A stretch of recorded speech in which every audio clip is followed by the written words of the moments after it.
Hey, this is Heidie-Fernandez, your virtual assistant for today, and welcome back to my channel. And for today's video, pag-uusapan natin ang YouTube tags. Ano ba ang YouTube tags? Bakit importante ang YouTube tags? Paano maghanap ng YouTube tags? At paano ito ilagay sa inyong YouTube video? Again, hindi pa naman ako expert. Everyday, marami pa rin ako natututunan tungkol sa YouTube. YouTube is a new thing for me as a vlogger. So, sabay-sabay natin tuklasin ang mga option na ito.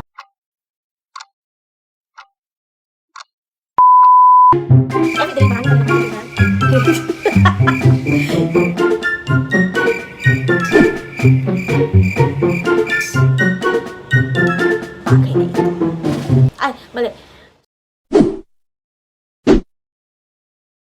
Alam natin na si YouTube ay isa sa pinakamalaking video sharing platform all over the world. At katulad ni Google, isa rin siyang search engine kung saan maglalagay ka ng mga phrases or words sa kanyang search bar at hahanapin niya ang related video para doon. At the end of the day, si YouTube ay umaasa sa tinatawag na bot system kung saan binabasa niya itong mga tags na ito para maisuggest ang karapat-dapat na video for it. So, ang tags ay importante para maunawaan ni YouTube kung tungkol saan ang video na in-upload mo. So, kailangan maglagay ka ng mga related keywords or tags sa iyong YouTube bilang paraan para mabasa ni YouTube kung para saan ang iyong video. So, napaka-importante ng YouTube tags para sa iyong video. Pinapahintulutan nito si YouTube na basahin ang video mo nang naaayon sa ginamit mong tags.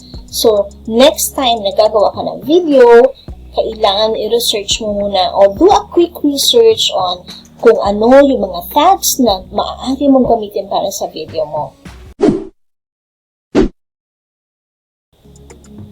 Maghahanap na tayo ng YouTube tags.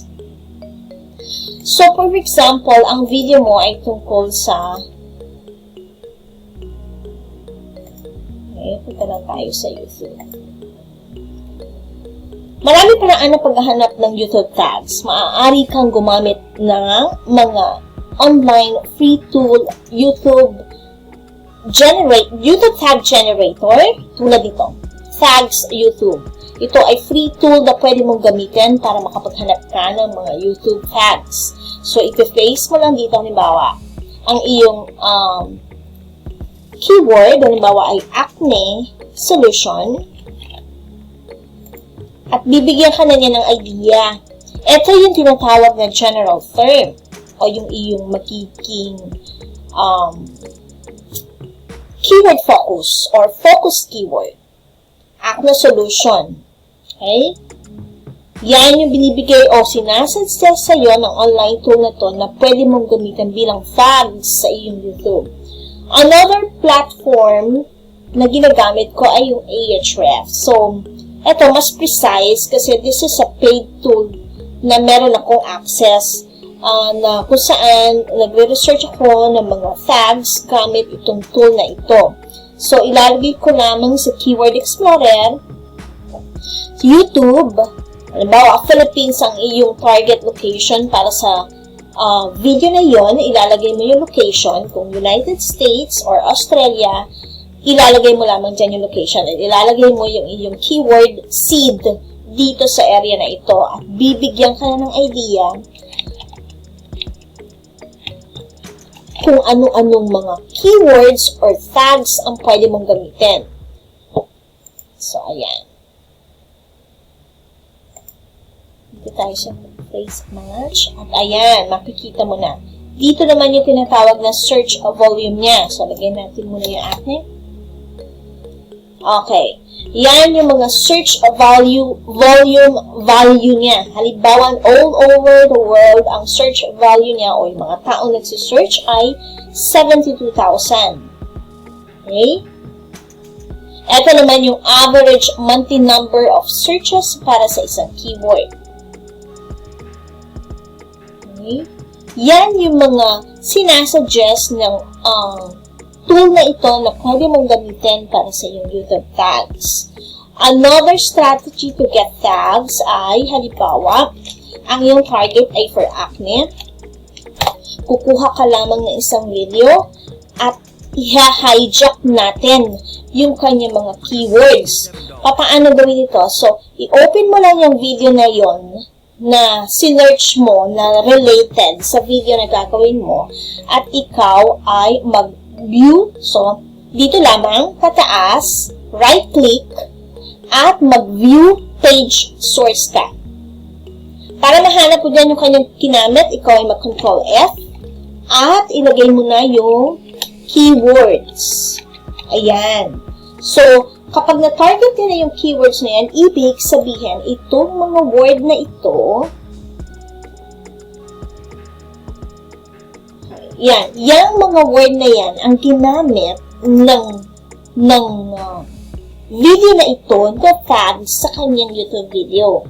So, kung related ito sa gagawin mong video, hina-hijack mo yung kanyang mga keywords o yung kanyang mga tags na ginamit para sa video na ito. Okay? Yan yung paraan ng paggamit ng YouTube tags. Ngayon naman, okay?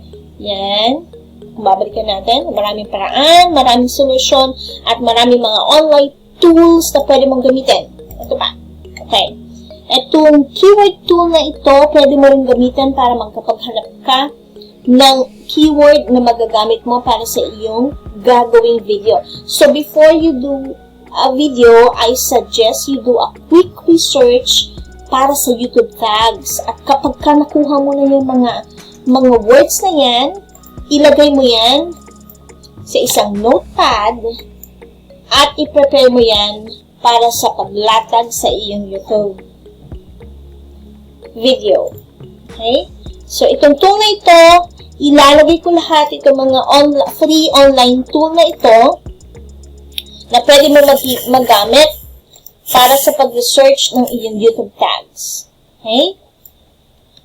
Okay, lagay na lang natin dito para hindi ko nakalimutan. Dito naman ay Ahrefs.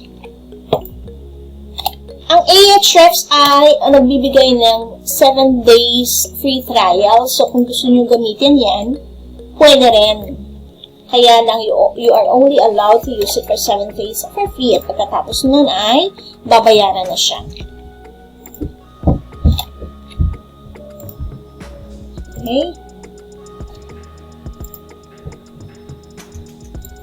Tandaan, sa mundo ng isang search engine, mayroon tinatawag na metadata.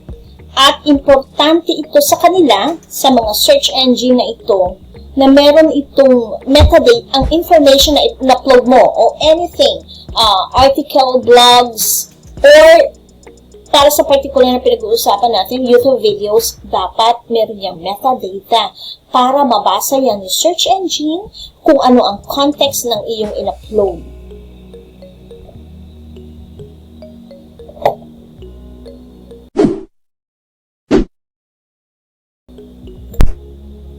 Ngayon naman, tapos natin maghanap ng YouTube tags, tuturuan ko naman kayo kung paano ilagay yan sa iyong video. So, ito, assuming na i-upload mo na yung iyong video at na ilagay mo na yung iyong description. Ngayon naman, tuturuan ko kayo paano maglagay ng YouTube tags. So, kung ano man yung na-research mo, sinasabi na yung dapat meron ka munang focus keyword. So, tulad dito, nilagay ko yung aking focus keyword as YouTube tags. At yung mga susunod na tags na ilalagay mo, ang suggestion at ang importante is dapat pumili ka ng mga 2 to 3 keywords or 2 to 3 words na tags para sa iyong YouTube tags. So, magsisimula ka sa iyong focus keyword or focus tag at maglalagay ka ng related, highly related tags para sa iyong focus tag. So, ayan. So, maglalagay ka rin dyan how to put tags on video, YouTube tags to get views, how to add tags on YouTube, at etc. Sinasabi rin dun sa bagong research na ginawa ko na huwag ka rin makalimot na maglagay ng mga broad words or broad tags na i-insert mo dyan sa loob. Ito rin ay importante para sa yung keyword, your tag strategies para sa yung YouTube video. So, hindi lamang focus keyword, highly related keywords o yung tinatawag na correlation niya sa iyong focus keywords. So, kung mapapansin mo, YouTube tags, meron na naman dito salitang YouTube at tags, tags at YouTube, YouTube tags, tags at YouTube, YouTube tags. So, yung highly, yung correlation niya sa iyong focus keyword dapat nandiyan. At huwag din makalimutan yung tinatawag na broad words na ilalagay mo inside your tags. Dito sa area na ito, so pag na-upload mo na yung video mo, dito sa tags area, okay, dito, ito yung dashboard kung saan nakapag-upload ka na ng video. Dito naman yung paglagay ng thumbnail, description, at title. Mag-scroll down ka lang pababa. Okay? Mag-scroll down ka lang pababa at hanapin ito. Initially, ganito kasi ang magiging itsura niyan. Hindi mo makikita yung tags. Kailangan i-click mo itong show more. Tandaan ha? Initially, hindi mo yan makikita. So, baka magtaka ka kung bakit nasa na yung tags. Saan ko ilalagay ito? So, initially, hindi yan visible. So, kapag na-upload mo na yung video mo, bababa ka lang, scroll down. So, ang ayos ay mauuna mo makikita ang thumbnail, playlist, audience, age restriction, at itong show more.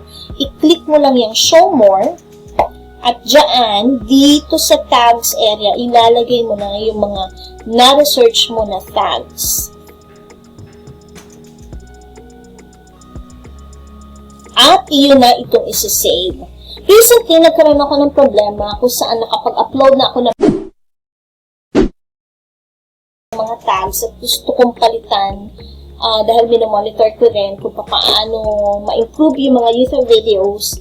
Gusto kong palitan or i-delete yung mga ibang videos at hindi ako makapag-edit via aking PC. Para ma-troubleshoot mo ito at hindi ka na allowed to add or to edit or to delete some tags using PC, ang gagawin mo lamang ay pumunta ka sa mobile. Kailangan meron ka na dong YouTube Studio apps at doon mo i-upload. At kapag ka meron ka ng YouTube Studio app, doon ka mag-tweak o mag-edit ng yung tags. Just recently na-experience ko kasi yan na hindi ko na pwedeng i-edit or i-tweak or mag-add or mag-delete ng mga tags dito sa aking PC. So, to troubleshoot that, kailangan meron kang YouTube Studio app sa inyong mobile phone at doon ka mag-edit at mag-tweak ng yung tags.